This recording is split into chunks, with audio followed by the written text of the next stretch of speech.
और चलिए इसी मुद्दे पर करेंगे चर्चा करने के लिए हमारे साथ मेहमानों का एक खास पैनल जुड़ा हुआ है जिनसे मैं आपका परिचय करा देती हूं। राहुल रंजन जी हमारे साथ जुड़े हुए हैं, प्रवक्ता हैं भारतीय जनता पार्टी से। डीपी यादव जी हमारे साथ जुड़े हुए हैं, नेता हैं समाजवादी पार्टी से। नावेद एजाज जी हमारे साथ जुड़े हुए हैं, नेता हैं बीएसपी से। और डॉक्टर इंदुकांत दीक्षित जी हमारे साथ जुड़े हुए हैं, वरिष्ठ पत्रकार हैं। सबसे पहले चर्चा की शुरुआत इंदुकांत जी आपसे करना चाहूंगी और आपसे समझना चाहूंगी उत्तर प्रदेश की राजनीति में ये क्या हो रहा है, आप इसे किस तरह से देख रहे हैं? क्योंकि 2019 में बुआ बबुआ की जोड़ी आई और हालांकि वो जोड़ी उतनी कमाल नहीं कर पाई। इसको अब हम 2024 में जोड़कर देखते हैं। ये एक खुलकर समर्थन तो नहीं है, लेकिन जब हाल ही में अभी लोकसभा चुनाव हुए, बुआ ने दूरी बनाई बबुआ से, लेकिन अब जब भारत बंद का ऐलान करते हैं तो समाजवादी पार्टी खुलकर इसका समर्थन करती है। तो इसे किस तरह से देखते हैं? नमस्कार दीपिका जी, मेरी आवाज आ रही है? जी जी, हमारे जितने भी को पैनलिस्ट हैं उनको भी मेरा नमस्कार। दीपिका जी, इस मामले में थोड़ा सा देखिए, स्थिति ये है कि राष्ट्रीय स्तर पे कांग्रेस को चुनाव लड़ना है। वो एक राष्ट्रीय पार्टी है और विभिन्न राज्यों में और विभिन्न नीतियों को लेकर के उनकी बात अपने सहयोगी दलों से, राज्य से एक राज्य से दूसरे राज्य में थोड़ा अलग हो सकती है। दो तीन बातें बहुत महत्वपूर्ण है। एक तो देखिए, जिस दिन सुप्रीम कोर्ट का ये फैसला आया था तो इंडिया गठबंधन के बहुत सारे दलों ने उसका स्वागत किया था, बिना सोचे समझे कि इसके क्या परिणाम होंगे।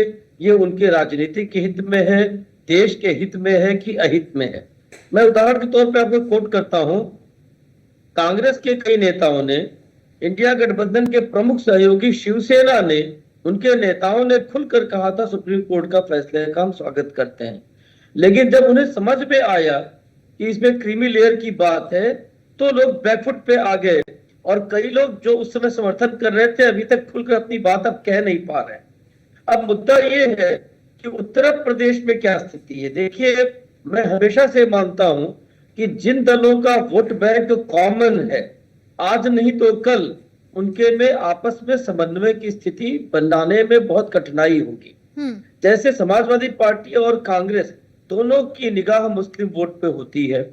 सभी को पता है कि उत्तर प्रदेश में समाजवादी पार्टी का एक बड़ा वोट बैंक है, मुस्लिम वोट बैंक। जैसे बिहार में एम वाई समीकरण के आधार पर आरजेडी चुनाव लड़ा करती थी लालू जी के जमाने में, वैसा ही ये समीकरण लगातार समाजवादी पार्टी ने बनाया और बनाने की कोशिश भी करती रहे। लेकिन अब जबकि कांग्रेस को राष्ट्रीय स्तर पर 2024 के लोकसभा चुनाव में एक पुनरुत्थान का मौका मिला है और उसमें बहुत बड़ा सहयोग उनको मुस्लिम वोटरों का मिला है पूरे देश पर, राष्ट्रीय स्तर पे। अब एक बड़ा खतरा है उत्तर प्रदेश में और बिहार जैसे राज्यों में कि मुस्लिम वोट बैंक अगर इनका साथ रहता है तब तो उसके पास तय है कि हमको किसको वोट करना है, किसको नहीं करना है। लेकिन अगर ये आपस में समन्वय करके चुनाव नहीं लड़ते हैं तो हो सकता है कि मुस्लिम वोट बैंक राष्ट्रीय स्तर पे जब कोई बात तय करनी हो तो वो कांग्रेस के साथ चला जाए और राज्य स्तर पे हो सकता है कि समाजवादी पार्टी के साथ रहे। एक कंफ्यूजन की स्थिति बनने की आशंका है। अब इस मुद्दे को छोड़ दीजिए, लेकिन बाई इलेक्शंस में सीटों का बंटवारा कैसे होगा, अगर इसमें तालमेल ठीक से नहीं बन पाता है तो निश्चित तौर पर इसका सीधा लाभ भारतीय जनता पार्टी को मिलेगा। और जैसा आपके स्क्रिप्ट में था, बसपा ने जिस तरह से इस मुद्दे पे आज राष्ट्रीय स्तर पे और खासतौर से उत्तर प्रदेश में अपनी बातों को रखने का काम किया है, इसका फायदा उठाने की कोशिश अन्य दलों ने भी की है। बसपा को इससे अपना आधार मजबूत करने में सहयोग मिलेगा क्योंकि उनकी राजनीति ही एससी एसटी की राजनीति से सीधे तौर पर जुड़ी रही है, खासतौर से एससी के राजनीति से लेकर। इसीलिए आप देखेंगे कि झारखंड में भी एसटी के राजनीति से जुड़ी झारखंड मुक्ति मोर्चा ने सरकार में होते हुए भी इस बंद को समर्थन दिया, जिससे झारखंड लगभग पूरी तरह से आज बंद रहा। तो इनका इस मामले का क्या परिणाम हुआ ये तो वक्त बताएगा। एक आखिरी बात कहकर मैं अपनी बात खत्म करना चाहूंगा कि एससी एसटी के आरक्षण में भी क्रीमी लेयर हो या न हो, ये बहुत गंभीर सवाल है और मैं मानता हूं कि होने में कोई कठिनाई नहीं है। जब बैकवर्ड क्लास के लिए क्रीमी लेयर की बात हो सकती है तो आखिर मायावती जी को, चंद्रशेखर जी को आखिर अगर आप देख ले बाबू जगजीवन राम की बेटी मीरा कुमार को ठीक है, आज की डेट चलिए में ठीक है। इंदुकांत जी, डीपी यादव जी, क्योंकि अभी जिस तरह से इंदुकांत जी ने जिक्र किया, मैं आपसे अब इसी मुद्दे पर समझना चाहूंगी, क्या राष्ट्रीय स्तर में सहयोगी अलग है और जब प्रदेश स्तर की बात होती है तो सहयोगी अलग है, तब समर्थन किसी और को दिया जाता है? क्योंकि मैं आज की परिप्रेक्ष्य में बात कर रही हूं कि खुलकर समर्थन समाजवादी पार्टी ने दिया बसपा को, एक बार फिर से बुआ और बबुआ की जोड़ी साथ दिखी।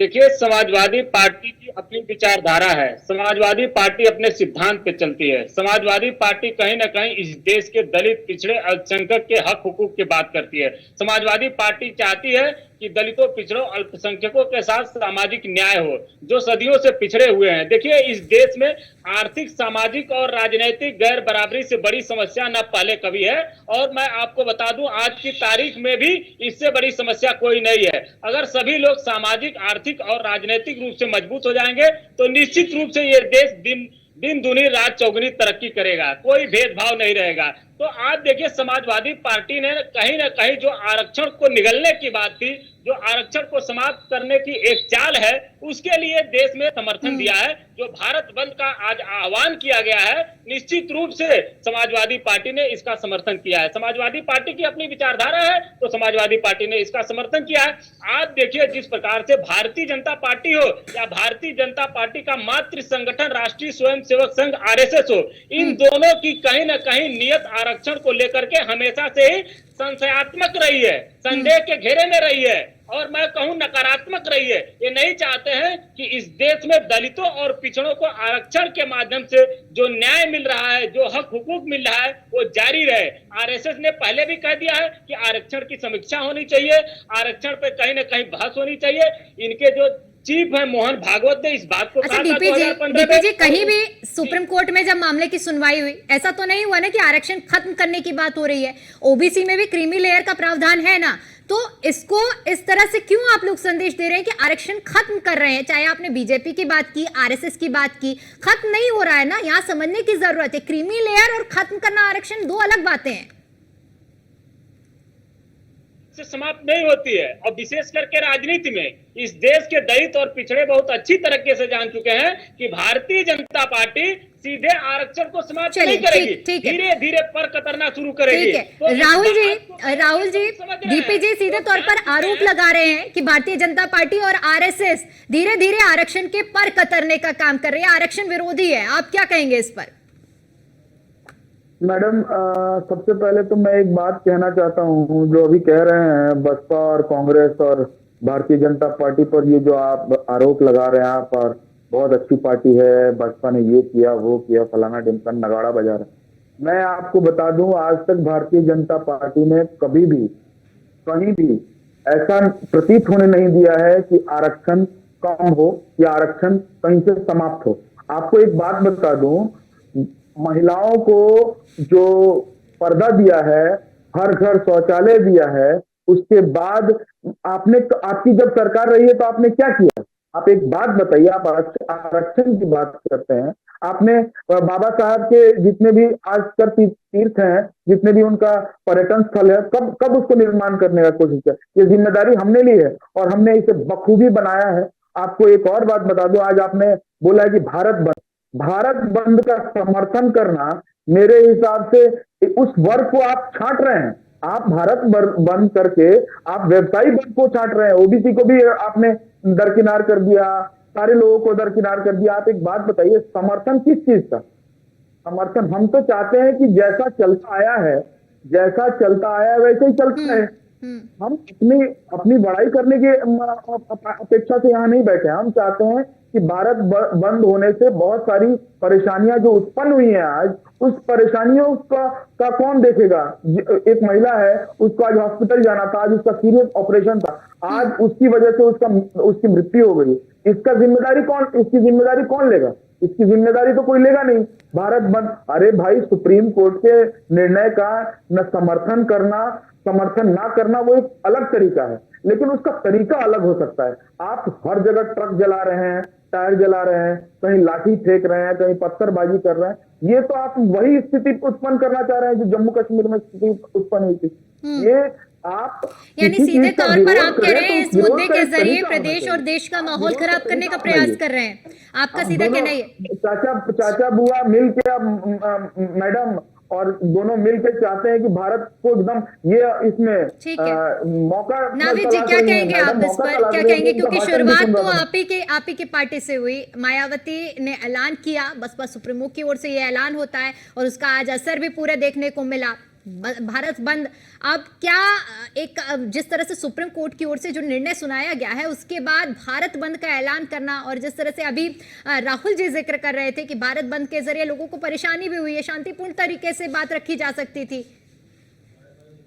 लेकिन नफरत और कट्टरता की राजनीति करने वाले लोग महीनों महीनों हाईवे बंद कर देते हैं और हाईवे पर यह हाल होता है कि लोग जो है 100-100 किलोमीटर के सफर 500-500 किलोमीटर के चक्कर काटकर पूरा करते हैं। तब ये लोग अपने राजनीतिक लाभ के लिए धार्मिक त्योहारों को इस्तेमाल करते हैं और तब इन लोगों को देश की दशा पे तरस नहीं आता। चलिए वो एक अलग मुद्दा है आरक्षण का, क्रीम लेयर का मुद्दा है, जिसमें सुप्रीम कोर्ट के फैसले में सीधे सीधे एक साजिश की आशंका है कि SC/ST वर्ग की जो जातियां हैं जो देश के अंदर 40% से ज्यादा हिस्सेदारी रखती हैं, उनके आरक्षण को वर्गीकृत कराकर उनमें फूट डालना, अंग्रेजों की तरह फूट डालो राज करो की नीति के ऊपर जाना, उनके साथ जो एक साजिश का संकेत देते हैं। अच्छा अब रहा नाविद जी, मेरा एक बहुत छोटा सा सवाल आपसे रहेगा, एक बहुत छोटा सा सवाल है, आप उसका जवाब दीजिए। एक आम आदमी के तौर पर मन में जो लोगों के सवाल चल रहे हैं वो मैं आपसे पूछ रही हूँ। अगर मान लीजिए कोई SC वर्ग का व्यक्ति है और उसकी पिछली 3 पीढ़ियां उस आरक्षण का लाभ उठा चुकी हैं, आर्थिक रूप से सशक्त है, तो क्या उसकी चौथी पीढ़ी आरक्षण के लाभ उठाने की हकदार है या नहीं? आप ये बताइए मुझे। देखिए, पहली चीज, आरक्षण जो है कोई आर्थिक मुद्दा नहीं है, आरक्षण है सामाजिक शोषण का मुद्दा। हजारों साल से एक जाति को साजिशन तहत एक वर्ग को जो है वो उसके मुख्य धारा से हटा दिया गया, मुख्य आबादियों में रहने का अधिकार छीन लिया गया, मुख्य एजुकेशन लेने से उससे दूर किया गया, व्यापारिक तौर पे जो प्राइवेट हिस्सेदारियां थी वो उसके हाथ से खत्म कर दी गई।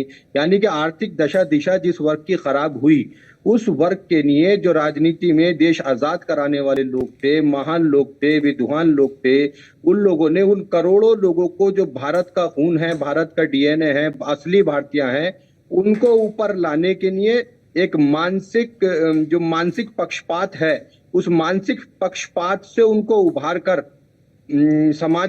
समाज की मुख्य धारा में जोड़ने के लिए आरक्षण लागू किया गया था।